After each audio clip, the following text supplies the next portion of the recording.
That time check was brought to you by ACS Manufacturing Corporation, ISO certified world-class quality. ACS. That news was brought to you by ACS Manufacturing Corporation, ISO certified world-class quality. ACS. Open cam, Donnie. Which shirt is better? Malabo ka sa screen, Dad. Baka malabong mata. Visit EO Executive Optical for state-of-the-art facilities and expert eye care. Malinaw na, Dad. Ang wardrobe nyo, wala sa uso. EO Executive Optical. Love your eyes. For expert eye care, come to EO Executive Optical. EO Executive Optical. Love your eyes. Maglaro sa Bingo Plus app para tuloy-tuloy ang premyo at saya. At malay mo mapanalunan mo pa ang jackpot prize sa first online live stream bingo sa Pinas. Bingo Plus. Bingo sa saya plus sa panalo. Gaming for 21 years old and above only. Visit pagcor.ph/regulatory or email keepitfun@pagcor.ph. Game responsibly. Keep it fun. Goodbye to meet my child. Hello, bright bar blue. Isang labanan yan.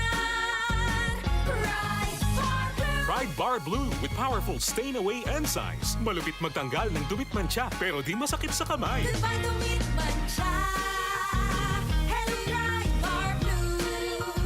Isang labanan yan. As tested ang cotton and polycotton. Sa mancha, malupit. Sa kamay mo, mabait. Pride Bar Blue. Manufactured by ACS Manufacturing Corporation. ISO certified. World-class quality. ACS.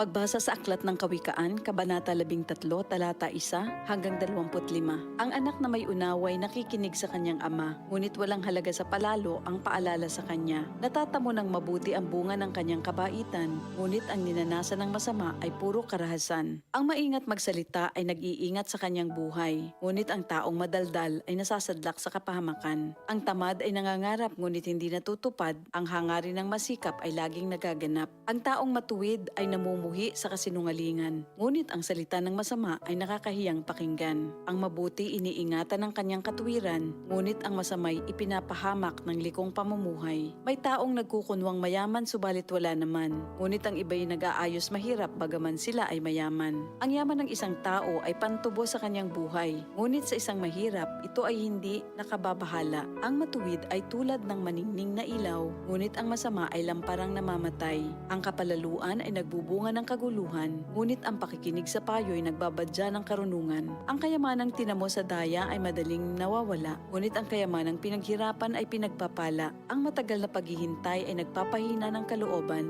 ngunit ang pangarap na natupad ay may dulot na kasiyahan. Ang nagwawalang bahala sa payo ay hahantong sa sariling kapahamakan, ngunit ang nagpapahalaga sa utos ay gagantimpalaan. Ang mga turo ng matalino ay bukal ng buhay. Ito ay maglalayo sa bitag ng kamatayan. Ang katalinuhan ay umaani ng paggalang, ngunit ang kataksilan ay naghahatid sa kapahamakan.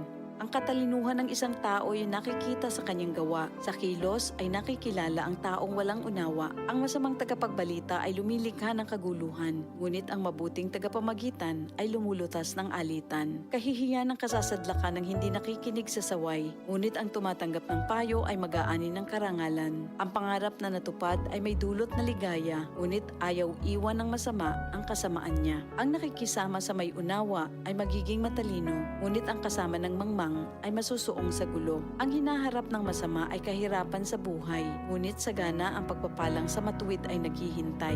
Ang matuwid ay nag-iiwan ng pamana hanggang sa kaapu-apuhan, at sa matuwid na uuwi ang naipon ng isang makasalanan. Ang bukid ng mahihirap may pangakong kasaganaan, ngunit ito'y nasasayang dahil sa kawalan ng katarungan. Mapagmahal na magulang, anak ay dinidisiplina. Anak na di napapalo, di mahal ng magulang. Ang matuwid ay sagana sa lahat ng kailangan, ngunit ang masama ay palagi namang nagkukulang.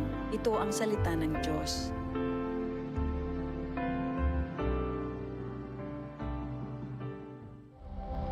Ito ang DCXL News. 558 kHz. 6 na dekadang maaasahan sa balita at serbisyo publiko. Ang himpilan ng RMN Network sa Mega Manila. Live sa radyo at online.